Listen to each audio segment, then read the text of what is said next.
점수 잡는 Hackers. 첫 번째로 제일 중요한 게 항목 3가지에 대한 브레인스토밍을 하셔야 돼요. 어떤 내용을 쓸지 문제를 쭉 읽으면서 그래서 그 내용을 좀 더 구체적으로 어떤 식으로 포함시킬지를 생각하셔야 돼요. 이거를 여러분이 확실하게 하지 않으면 중간에 내용을 빼먹거든요. 항목을 빼먹으면 점수가 상당히 깎여요. 그러니까 좀 조심하시고 그리고 작성을 하는데 작성은 기본적으로 이메일 구조에 맞게 인사하고 그다음에 맨 마지막에 본인 이름 쓰고 이런 구조를 갖추는 게 되게 중요해요. 그래서 이메일을 빨리빨리 쓰기 위한 여러분의 어떤 청크들을 좀 외워놓는 게 좋겠고 기본적인 구조는 받는 사람, 인사말, 목적, 그다음에 본문 3개, 마무리 맺은말. 가끔 이 항목 3개의 순서가 바뀌면 괜찮아요? 라는 질문도 하는데 저는 굳이 순서를 바꿔서 쓰는 거는 안 좋은 것 같고 웬만하면 순서에 맞춰서 쓰시는 게 스토리 전개상 일반적으로 훨씬 더 좋습니다. 그리고 상황에 적절한 청크를 많이 쓰셔야 돼요. 예를 들어서 아까 서제스트 이런 것도 서제스트를 할 때 하는 방법이 있어요. 야 이렇게 하면 고맙겠어. 이렇게 예쁘게 말해야지 You should do that 뭐 이런 식으로 쓰시면 안 되겠죠. 그래서 그러한 청크들을 좀 외워보자. 그리고 검토는 실제 시험장에서는 항상 그렇지만 내용을 바꾸진 않아요. 그래서 아웃라인을 미리 잡아보는 게 되게 중요해요. 내용을 바꾸잖아요. 그러면 막 다 어긋나요. 그래서 검토하는 시간은 사실 시간도 별로 없지만 보통 문법이나 철자오류 정도. 그리고 평소에 아웃라인 잡는 연습은 계속 하고 계셔야 돼요. 이게 전략이죠. 자, 그러면 이메일 구조 간단하게 소개해드리면 Dear하고 문제에 나와 있는 이름을 쓰는 거고요. 인사를 하는데 자기소개 같은 경우에는 첫 번째 메일의 경우에는 하는 거 추천해요. 근데 나를 알고 있는 상황이면 굳이 할 필요는 없겠죠. 인사도 몇 개 외워놓으세요. 인사할 때 헬로우 이거 그냥 하는 거지 헬로우 말고 다른 내가 크리에이티브한 표현을 사용해 볼까 이거 아니잖아요. 그러니까 인사하고 그 다음에 목적. 그래서 나는 너한테 뭐 한다. 이것도 역시 문제 보고 쓰는 거죠. 그래서 도입은 문제를 보고 써요. 근데 결국 이 항목 1, 2, 3을 쓸 때는 여러분이 구체적으로 스토리를 만들 수 있어야 고득점이 되는 거고 마무리에도 쓰는 문장들이 있죠. 그리고 맨 마지막에 이 중에서 하나 골라서 쓰시면 돼요. 본인 이름으로. 그래서 구조는 그렇게 어렵진 않아요. 좋은 시험이라고 생각해요. 여러분 실제로 미국 가서 굉장히 많이 해야 하는 일이고. 자, 인사 몇 개 소개해 드릴게요. 여러분이 외우시면 좋은데 저라면 요거 하나 외우고 요거 하나 외울 것 같아요.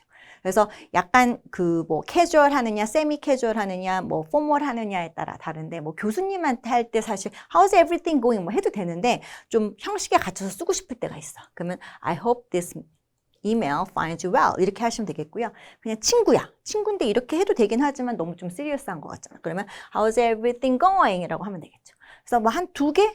나는 3개? 이렇게 외워놔요.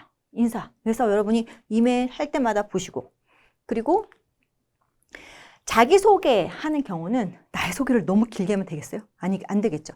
이 메일을 보낸 사람과의 관계. 내가 만약에 교수님한테 메일을 보내야 되면 교수님의 무슨 수업을 듣고 있다.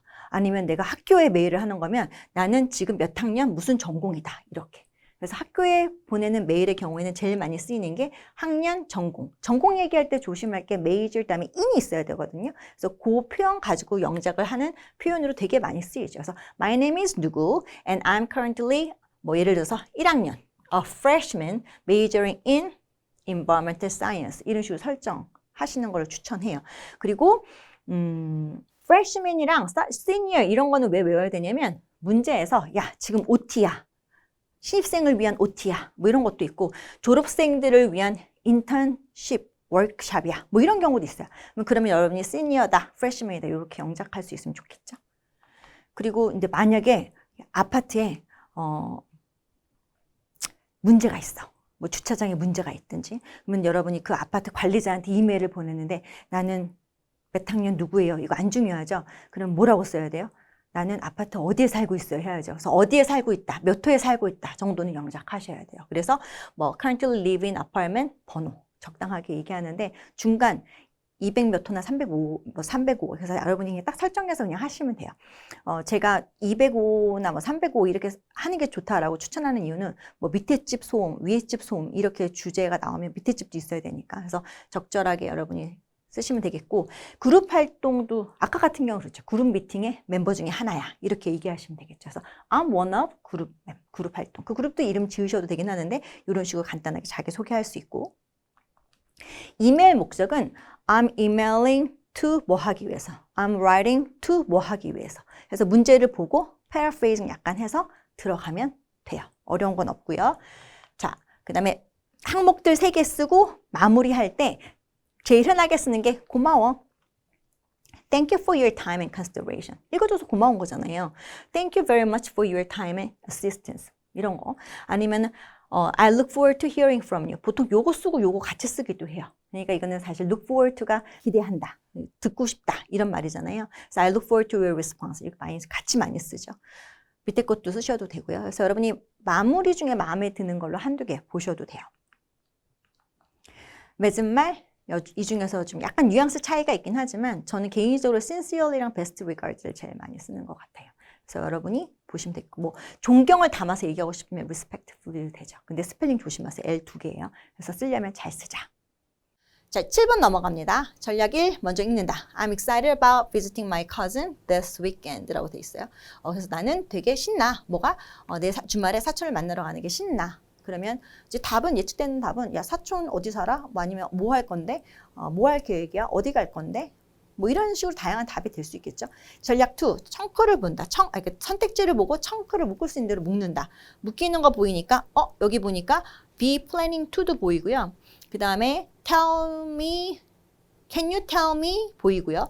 그쵸? do together 이런 식으로 plan 다음에 항상 to가 오죠. 그래서 이렇게 묶이는 거예요. 그래서 의문문 만들어야 되니까 의문문 만들 때 어떻게 해요? Can you tell me? Can you tell me? 다음에 길게 나와야 되니까 절을 동반할 수 있는 what이나 that이 나오겠죠. 근데 여기서 뭘 얘기해줘요? Planning to do together.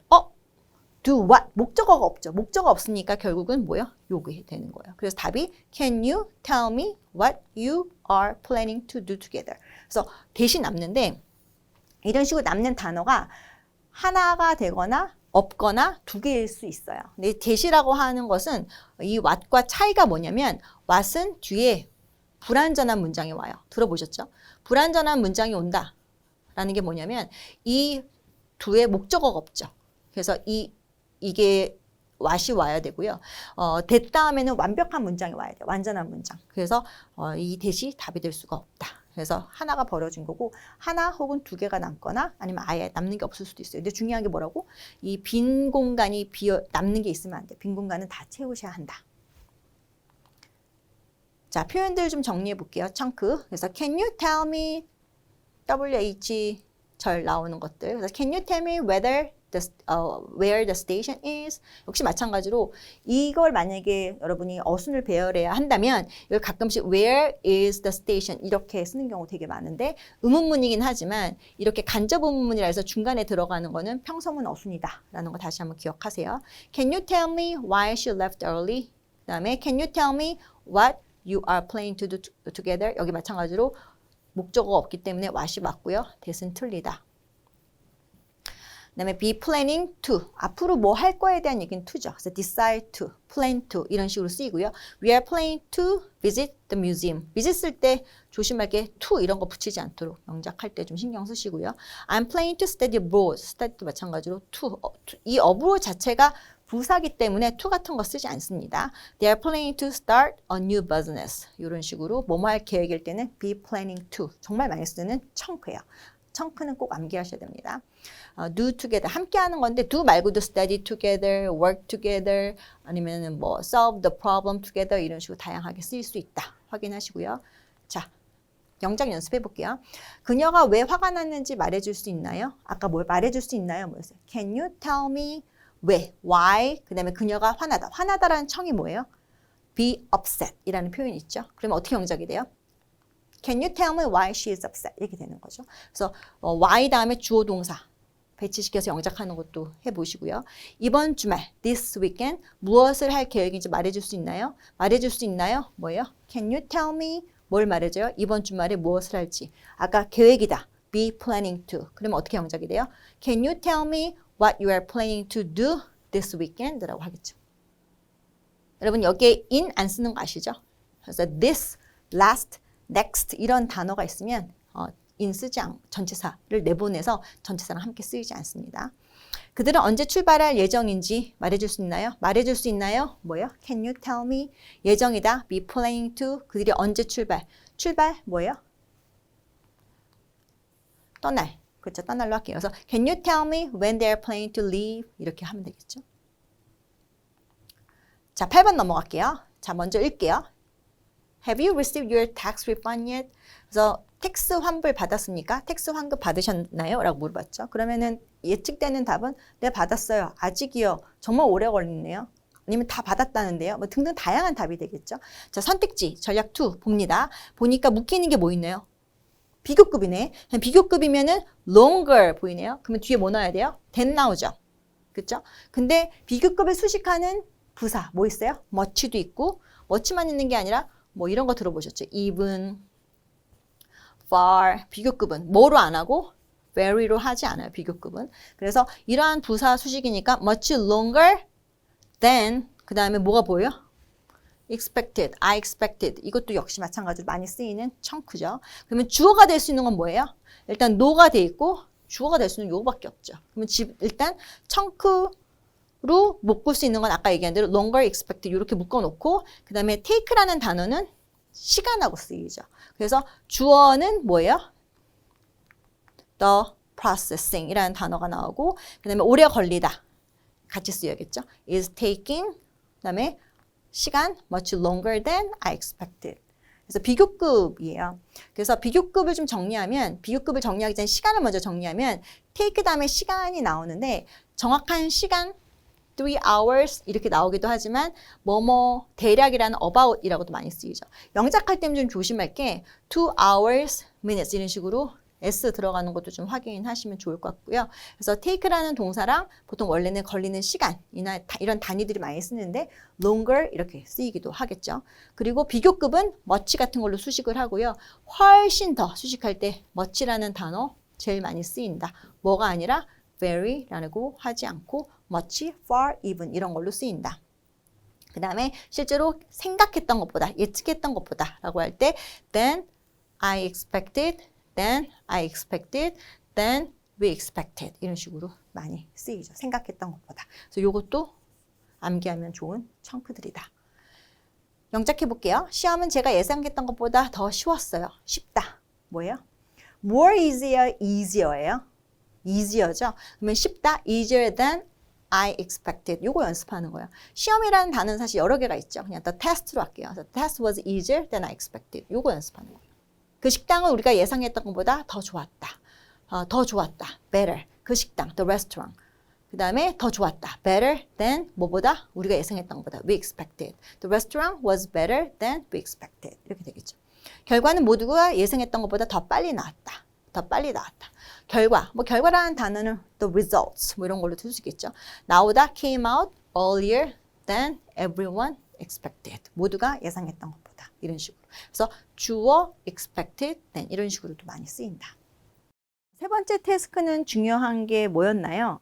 교수 질문에 답을 정확하게 하는 거, 자신의 의견을 명확하게 먼저 얘기하는 거, 돌려 말하지 않는 거, 다른 학생들 의견을 그냥 단순히 요약하는 게 아니라 자신의 의견이 있어야 한다는 거. 그래서 이것을 설명과 예시가 서로 연결되게 아웃라인을 잡을 수 있고 다양한 문장 구조 표현을 활용할 수 있고 문법, 언어, 오류를 줄이는 게 이제 우리가 해야 할 목표인 거고 이 세 번째 태스크를 잘하기 위한 전략이 제일 중요한 게 뭐였냐면 예를 먼저 생각하는 거였죠. 실제로 쓰다가 완성 못하는 많은 경우가 어떤 거냐면 example이 정확하게 생각이 안 나서 계속 똑같은 말만 반복하다가 끝나는 경우거든요. 여러분이 애초에 아웃라인을 잡을 때 예를 먼저 떠올리면 훨씬 더 글이 힘이 생기고 논리가 생겨요. 그래서 예를 먼저 생각하고 그리고 이거와 관련된 주장 이유를 연결을 시키는 아웃라인을 만든 다음에 그 다음에 글을 작성하는 거를 추천해요.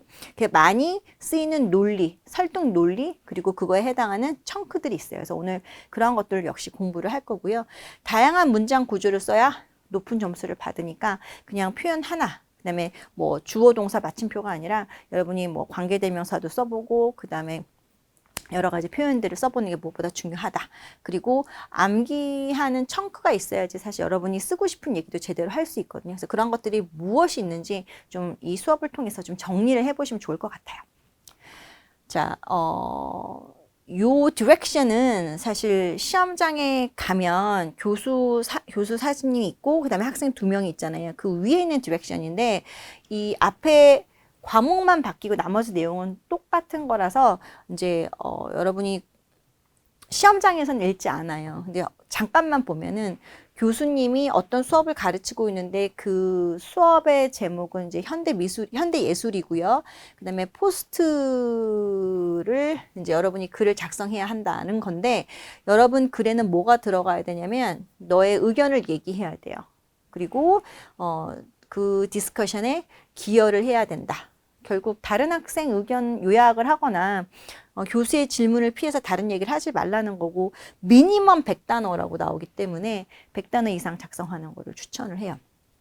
자, 그러면 구체적으로 제일 중요한 거는 교수 질문이고 시간이 부족하면 항상 뭐를 보냐면 끝부분을 먼저 봐요. 그래서 교수님이 질문한 결국 내용이 뭐니 이거죠. 그래서 사실 여기부터 읽을 수 있는데 만약에 여기서 얘기하는 스트리트 아트가 뭔지 모르겠다. 그러면 앞에 가서 스트리트 아트는 뭐구나 라고 읽을 수 있겠죠. 그래서 스트리트 아트는 점차적으로 눈에 띄고 있다.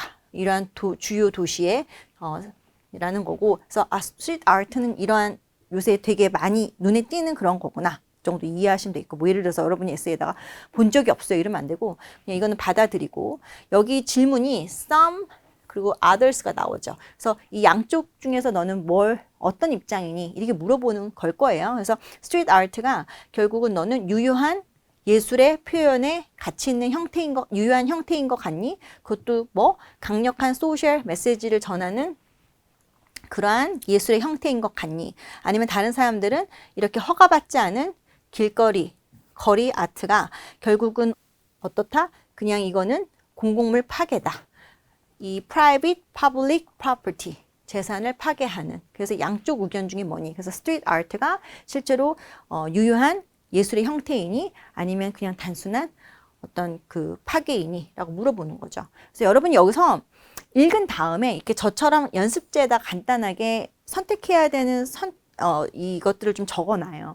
그리고 나서 바로 생각하는 게 아니라 왜냐면 열심히 생각했는데 다른 사람 의견하고 똑같을 수도 있잖아요. 그러니까 다른 학생 의견들을 간단하게 확인하는 거예요. 그래서 첫 번째 학생은 뭐라고 했냐면 나는 이 스트리트 아트가 유효한 어떤 예술의 형태이다 라고 생각을 하는 거죠. 왜냐하면 칙칙한 도시를 어떻게 아름답게 그래서 아름다운 문화적 명소로 바꿀 수 있기 때문이다. 그리고 얘로 한 사람 얘기를 했죠. 그래서 연습지에다가 얘는 이렇게 얘기를 했구나 라고 메모를 해놓는 거예요. 그다음에 다른 학생은 뭐라고 했냐면 이렇게 허가받지 않는 이러한 거리 예술이라고 하는 게 바로 기물 파손 행위이다. 그 근거는 바로 property owners는 건물의 주인이겠죠. 주인에게 뭐의 권리를 침해하다라고 할 때 violate이라는 단어를 쓰게 되죠. 그래서 결국 건물 소유주의 권리를 침해하는 것이다. 입장이란 말이에요. 그러면 교수님의 질문 그리고 학생 각각의 입장을 알았잖아요. 그러면 나는 뭐 쓰지? 라고 생각을 하는 거야. 얘를 생각하는 거야. 그러면 여러분이 얘를 생각했을 때 예술의 한 형태다. 아니면 공공기물 파괴다. 라고 했을 때 여러분이 조심할 게 뭐냐면 이 과정을 겪지 않으면 처음부터 끝까지 계속 street art, for example, street art. 여러분이 예습 실제처럼 풀어보셨으면 내 글에 for example 하고 street art 이렇게만 쓰지 않았는지 확인을 해보세요. 실제로 여러분이 좋은 글이라고 하는 거는 뭐 역사적인 건물에 낙서를 한 경우 이런 식으로 뭔가 구체적으로 그 스트리트 아트가 뭔지를 보여줘야 돼요. 아니면 플라스틱 오염 문제를 다루는 적어도 벽화, 뮤럴 정도는 나와야겠죠.